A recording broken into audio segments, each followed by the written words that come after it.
My name's Anastasia Bucsis, and today I have the distinct pleasure of talking to an absolute bona fide bobsleigh star. Of course, you know her well, Cynthia Appiah. She is a trailblazing pilot representing Canada at the Beijing Olympics and recently claimed silver in the women's monobob at the World Cup in Lillehammer. A true inspiration to athletes and fans alike.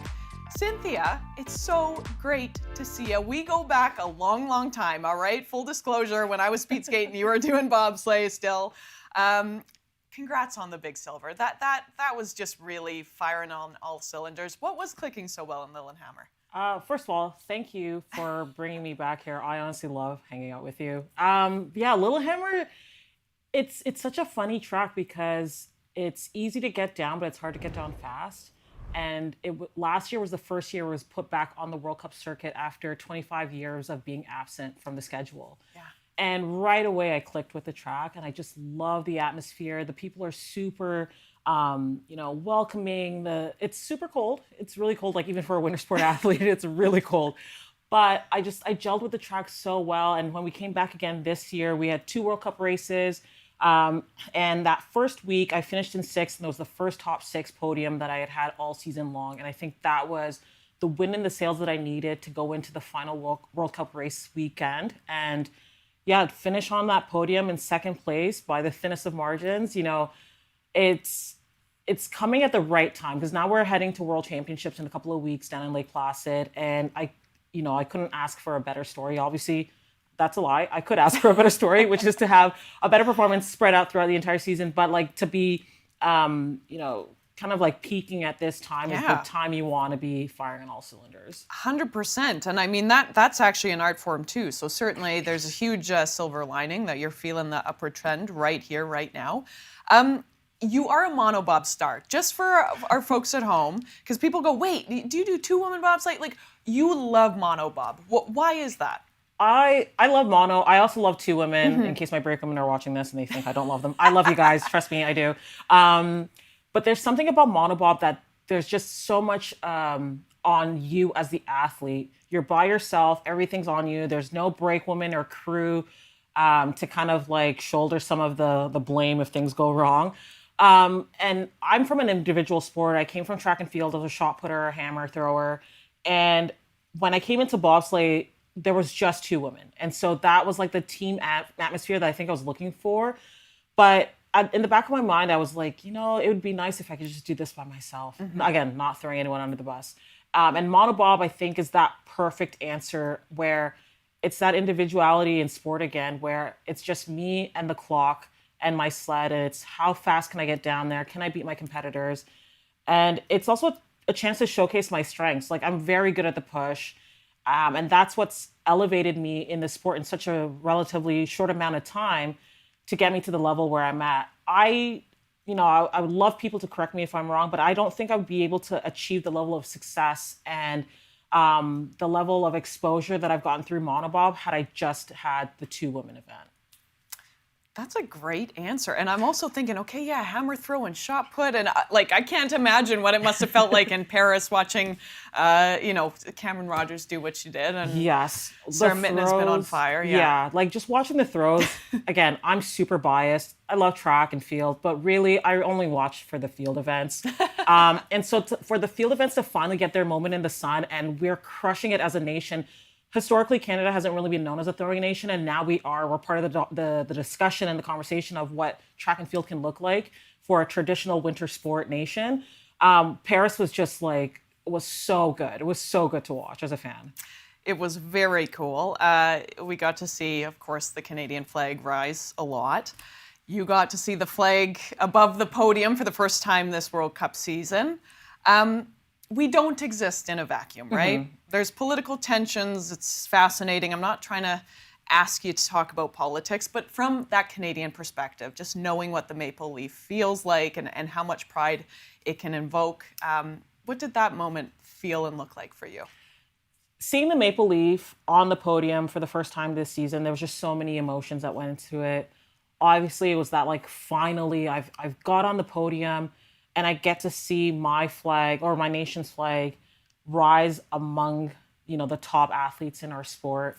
And especially in a time like this where, I think a lot of people are digging their heels into what it means to be a Canadian. For me, that moment was just like, I did it my way, which is the Canadian way.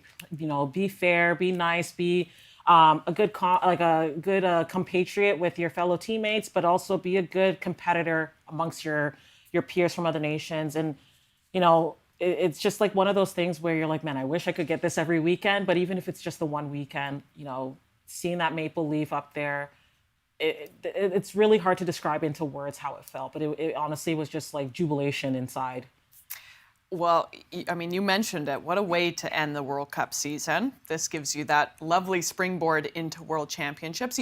You have been vulnerable and you've gone, I've been a little bit frustrated this season. Like, what, and it kind of goes back to that first question, what was clicking and like, what is giving you optimism for your own career going into Worlds? This season has been very frustrating. It's been very tough. Our organization lost more funding than I think at any point in time in our sports history. And so bobsleigh is not a cheap sport, and winter sport as a whole is not a cheap sport, but bobsleigh specifically, the logistics alone to get sleds to and from different stops require a lot of money and capital that we didn't have this year. So there was a lot more financial investment on athletes such as myself, more than I think has ever been put on an athlete to really represent their country, to put that maple leaf on their back. It's crazy how much I've spent this year just to be able to show my pride and love for this country on an international stage through sport. Just to throw out numbers there, it's cost me close to 40 grand this year just to say I'm a proud Canadian and I'm competing in the sport of bobsleigh, which has a huge story or a huge history in Canada, and something that we want to keep on maintaining as we go towards Milano Cortina, towards the French Alps in 2030. But that aside, I wasn't in my own sled. And that is a huge, huge component. Like, equipment is a huge thing in our sport. And that plays, I don't think a lot of people realize how much of a factor equipment can play. It's like, driving in a race car race and you're in a Honda Civic and everyone's in a Lamborghini. Like, not to that extent, but like there are some there are a lot of differences between that example I've just given. But, not being in your own sled, being in a sled that is used on a lower circuit by up-and-coming athletes or newer athletes in the sport, you're not getting the best equipment. That aside, I am back in my sled going into World Championships in Lake Placid, and I'm on a track that I think I know better than any other track in the world. And that gives me confidence, knowing that I just won a silver medal on a track that is relatively new to my mental repertoire in terms of how to drive it in a sled that's not my own. If I can do that and get a silver medal, who knows what I can do when I'm back on my own track, back in my own sled, in an environment that I'm used to. The world really is my oyster going into these World Championships, but I've got some lofty goals as to what I want to do. First and foremost, thank you for using your voice. I know you've been so active with the athlete voice and advocacy in the national sporting organization level and international level. What are the goals for World Championships then? Because I love it. What can you do? What do you think your ceiling is? It's funny because Cynthia going into the Milan Cortina games, when people were like, we think you can win, we think you can medal. And I'd always shy away from that. I'm like, well, I don't know, maybe not. And it's like something has flipped in these last few years where I'm confident. I know I can win World Championships. Now, if I don't win World Championships, that's not a failure in my books.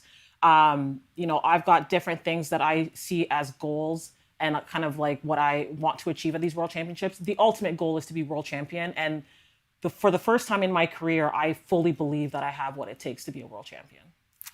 Worlds going March 6th to 16th in Lake Placid. We'll have to keep our eyes open. Of course, that's on CBC Sports and cbcsports.ca.